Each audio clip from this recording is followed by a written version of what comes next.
Ladies and gentlemen, everyone's talking about AI. This is one of the hottest AI companies on the ASX.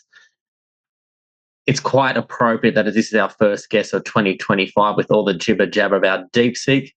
David from LV1, this is the ticker, LV1 ASX. Now, it's going to be called Decidr soon, if you saw the recent announcement. So I'm just going to keep this to the ticker LV1 because it's going to change to Decidr. David, how are you? Yeah, good. Thanks, John. Thanks for having me today. And it's great to have you on board. Now, for those that are not aware of this particular company and the ticker is LV1 before it changes, what's the new ticker going to be, Dave? It's a well, to give you the kind of the cliff notes is LV1 was traditionally an e-commerce group. We had a number of two e-commerce companies, and in late 2023, the group made a strategic investment in a horizontal AI platform called Decidr, which our initial strategy was to utilize this pretty cool AI technology on our own brands, which we've started to do.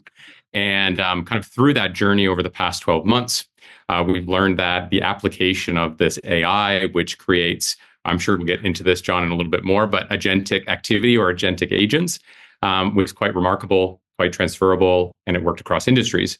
And so kind of seeing the traction that the business was starting to get, we acquired a controlling interest in Decidr in December of this year.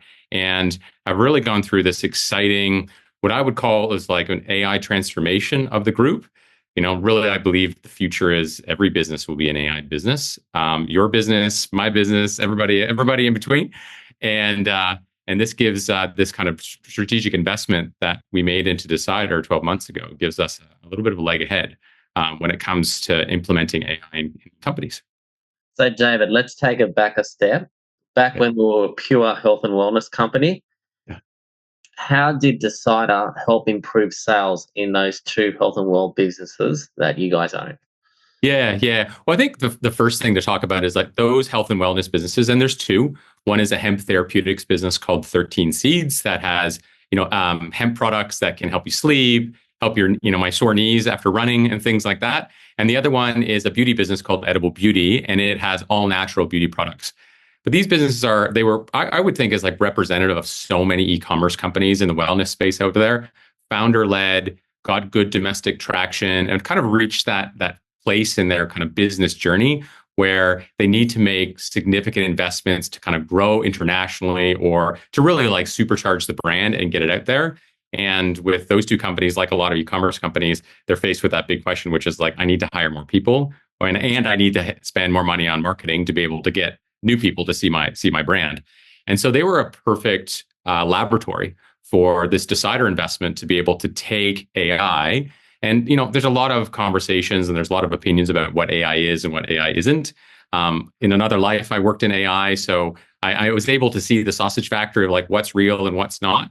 And for me, AI is about when you take away all the fancy names and jargon and the sparkly technology names, really it's about applying it into practical areas of the business.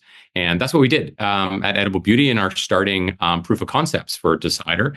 And where we decided to focus was to use the kind of really remarkable abilities of AI in language and AI in understanding on the Decidr platform in Edible Beauty first and talking to customers and driving more sales. And as we've announced over the last 6 months or so, with continued releases of the POC data, we found that the Decidr platform, or what's called Ava, that's the agent that lives on the Edible Beauty website, is that Ava was responsible for upwards of 5% incremental revenue growth when it's compared to the human counterparts that were operating that online sales kind of function in the business. So we've had some really great results from it.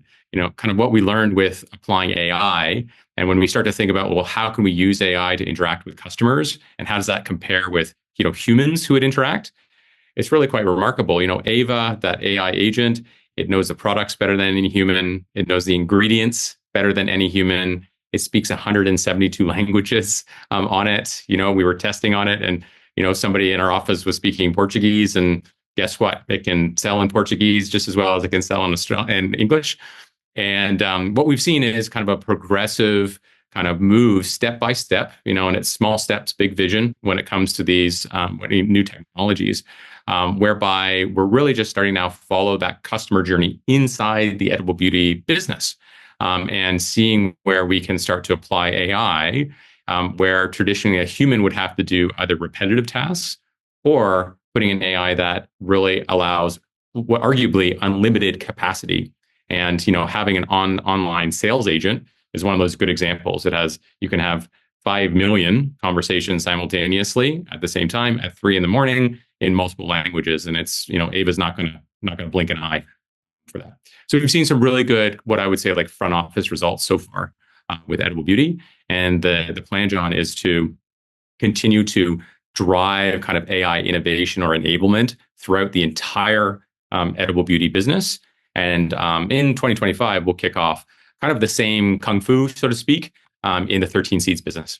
So I think from it's a long answer to your question, but from a wellness brands or opportunity, I think it's quite remarkable. There are millions of e-commerce businesses around the world, and I bet there's a lot of them that look a lot like edible beauty and 13 Seeds from a kind of business moment in time perspective.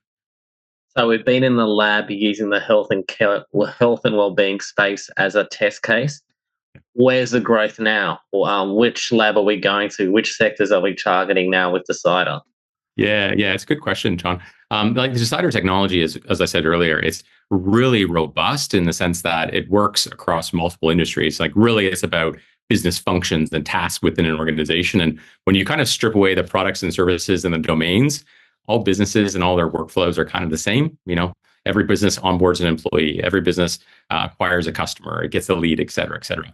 But what we're looking for with Decidr and the group is to really look at industries that have that ability to match. And so we started to really capture sales from customers and everything from continuing the e-commerce success that we've had with edible beauty. That's one area.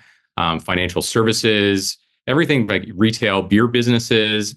Really, it's quite adaptable. So what we're finding is we're going through and really just experimenting in those customers who have needs that we're able to fulfill in multiple industries. That's great to show the diversity of it. But also, we've been really working on establishing partnerships with major platforms where we can take our really robust and fast and low-cost technology in terms of building AI agents into big domains like HR, real estate, learning and development, in those areas which are connected to big costs into a business, which is classically human capital. So you mentioned earlier about, is it agentic web and the shift towards that? Yeah, Can you yeah, the explain agentic web, yeah. Yeah, to explain to us what that actually means for Decider and for us lay people that don't know what exactly that means. Yeah, sure. Maybe before we look in the future, we'll look backwards on it. And my take on things is, we've had all of these kind of, I would say, big five waves that have come across that sit on top of the internet. And if we kind of, John, if we go back to the late '90s and all that Nirvana and all that other good stuff that was happening, at least in my life, when the internet was built, right, the first layer that was created on top of the internet were browsers, right? That allowed us to see what was happening on these websites and these interconnected DNS servers, right? So that was the first layer. The second layer, there's a small company called Google, which created the search layer that sat on top of it.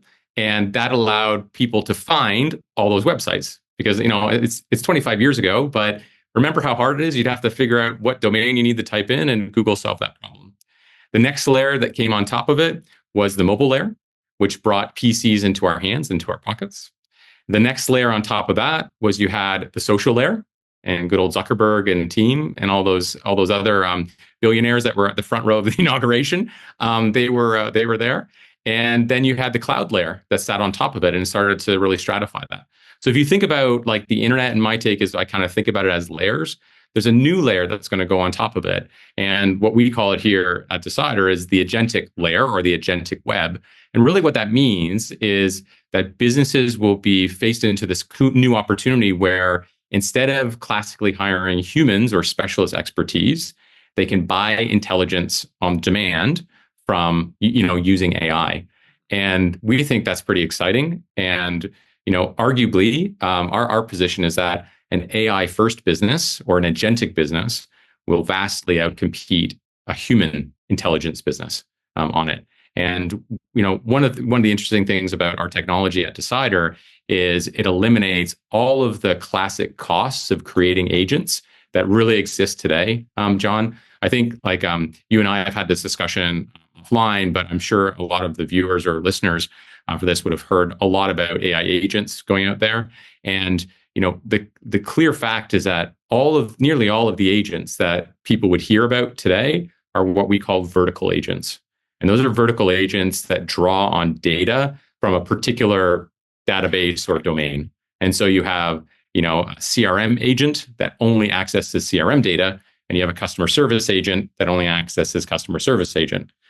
But the issue with kind of vertical agents, and if I give you an example, is you could have your best customer who's winning contracts, but they're a really bad payer. And that's where vertical agents start to get a little bit wobbly, and potentially we kind of go into a future where our businesses just have AI buttons everywhere, and you have to pay this kind of new AI tax, just like we pay the SaaS tax, which is we have to integrate these tools and we have to train on these tools, and et cetera, et cetera. Decidr is a horizontal platform. So our unique technology eliminates all of the costs that go into creating agents, but rather, the way that we've designed our technology is that, the AI, or from what you and I would know as these large language models, which are kind of like the power plants of intelligence, they're able to sit on our application layer and really see across the business. And that kind of horizontal view of the business really gives us kind of quite remarkable results with the AI agents. They're very nuanced, they're very intelligent with a capital I. And that's kind of a long-winded answer, but really we think that it's our technology and our horizontal approach to business data gives us a leg up in creating what we think is this new layer. Now, David, you're a fast growing company, which means capital allocation is quite critical. And in these markets, it's been quite difficult to raise capital, so it's quite, very, very critical. Where's the best allocation of capital for LV1? Yeah, For sure. the Yeah, sign sure. up. Yeah. Well, I think I'll go back to when I originally took the gig here as chair, and we built the board, we built our dual track strategy, and what we meant by that dual track strategy was looking at our existing portfolio of companies and really putting in the best processes that we could as possible to really just tighten them up and to really drive free cash flow and success in those businesses. And with Edible Beauty and 13 Seeds, I'd argue that we've been doing pretty well at that. In our latest 4C, Edible Beauty had its best quarter ever in the history since it's acquired, and it's both its PCP or prior year performance and its prior quarter performance, excuse me, were progressively growing. So I think that's one piece, and I think we made our good capital allocations in those businesses to set up a really strong foundation for the second part of our dual track strategy, which was AI enablement. And I think the acquisition of Decidr, the controlling acquisition of Decidr at the end of last year, was a really important step in that, because Decidr opens up these remarkable opportunities across many, many industries for us to capture new revenue and to apply the learning that we had with Edible Beauty and our own brands to other companies, right? And really look at recurring revenue opportunities from the subscription of this Decidr platform that's been built, over the past 5 years, prior to our strategic investment, and now that we own all the IP and the deployment of it.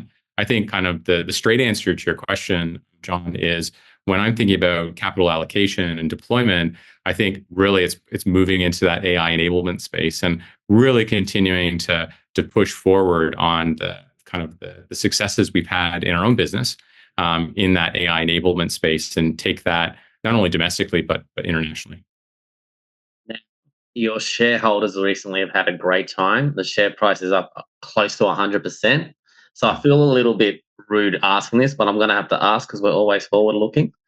Okay. What's next for your shareholders? I know there's a high bar there, but what's next? Sure. Well, yeah, I mean, the first thing, don't give forward-looking statements at LV1.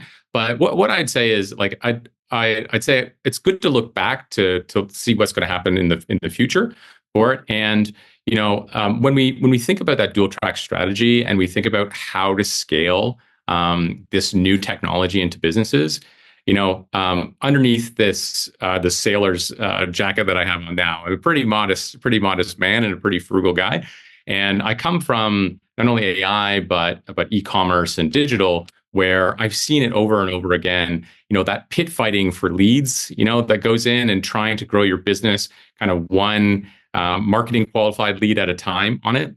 And I think there's a better way to be able to do that and to scale. And that's through what we call it at LV1, our embedded partnership model.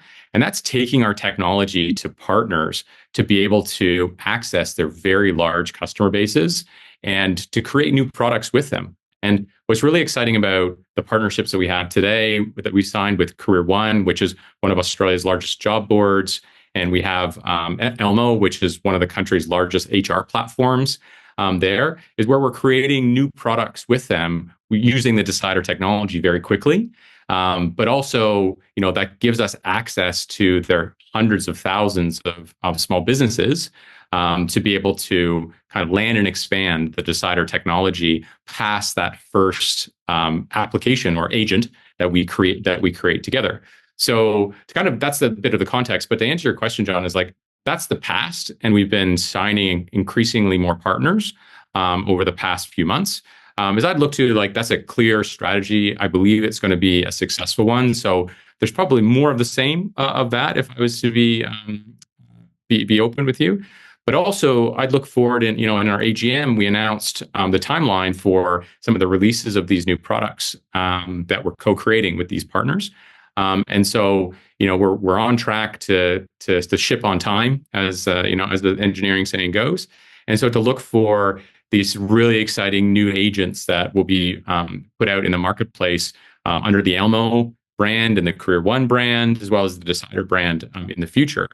And then lastly is, we're winning customers as we put out in our 4C, and we'll be delivering those customers. So really focusing on the delivery of that and to moving towards what I said in our AGM is that goal of self-service in the near future, where any small business can come to Decidr. We use our own intelligent AI to onboard those customers, and we have a really strong pool of very, very low cost opportunities through our partners to be able to do that.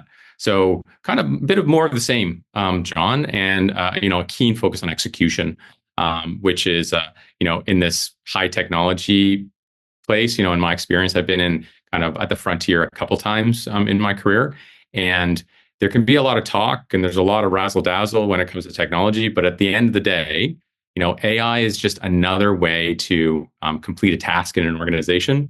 It starts with you need to hire people, then you move to a BPO and you get at a lower cost, right? AI is just the next evolution in that. And in all of those prior scenarios, you got to make sure that your employee or the outsourced global provider is doing the right things. They're delivering at the end of the day and providing, practical economic or commercial outputs for it. So, at Decidr, we are not an AI company that's doing experiments. We are an AI company that is, growing revenue, reducing costs, or, what I like to capture both of those things is like really focusing on productivity in a company. David, if the past is any indication of the future, you'll have a lot of happy shareholders. We really appreciate your time, and congratulations onwards and upwards for Decidr. Thanks, John. Thanks for having me.